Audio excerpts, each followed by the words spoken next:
અમરેલીમાં કતલખાને લઈ જવાતી ભેંસો ભરેલ ટ્રક ઝડપાયો છે। તો આ મામલે તપાસ કરવામાં આવી છે। ગત મોડી રાત્રિના ગૌરક્ષકો અને પોલીસ દ્વારા સંયુક્ત ઓપરેશન પાર પાડવામાં આવ્યું।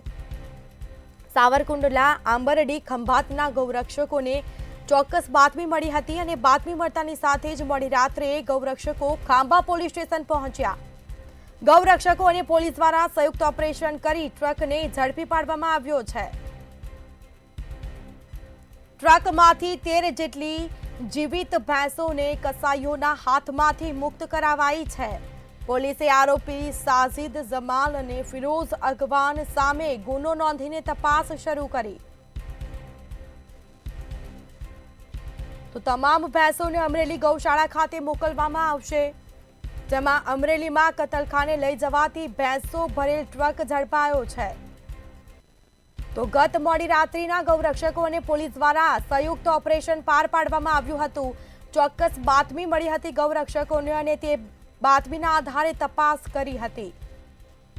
વધુ વિગતો સાથે સંવાદદાતા પરેશ પરમાર ફોન લાઈન પર જોડાયા છે। જી પરેશ, વિગત શું? જી બિલકુલ, ગત મોડી રાત્રિના ગૌરક્ષકો અને પોલીસ દ્વારા કતલખાને લઈ જવાનો જે ભેંસો ભરેલ ટ્રક હતો એને ઝડપી પાડ્યો છે। ત્યારે સાવરકુંડલા આંબરડી ખાંભાના જે ગૌરક્ષકોને જે ભેંસો ભરેલ ટ્રકની બાતમી મળી હતી અને ખાંભા પોલીસે આરોપી સાજિદ જમાલ તરકવાડિયા અને ફિરોઝ અબ્દુલ અગવાન રહે શિહોર ની સામે ગુનો નોંધ્યો છે। ત્યારે મોડી રાત્રિના ખાંભા પોલીસ સ્ટેશન ખાતે મોટી સંખ્યામાં ગૌરક્ષકો પહોંચ્યા હતા અને સાવરકુંડલા અને ધારી એએસપી સહિત અધિકારીઓ ખાંભા પહોંચ્યા હતા। ત્યારે ટ્રક કન્ટેનર જીજે 1 કેટી 5588 માં ભેંસો જીવ 13, કિંમત 5,20,000 તેમજ ટ્રક 5.5 લાખ મળી કુલ 10,70,000 નો મુદ્દા માલ રેડ દરમિયાન મળી આવ્યો હતો અને 13 જેટલી જે ભેંસો છે એમને ભેંસોને જીવને અમરેલી ગૌશાળા ખાતે મોકલવામાં આવશે।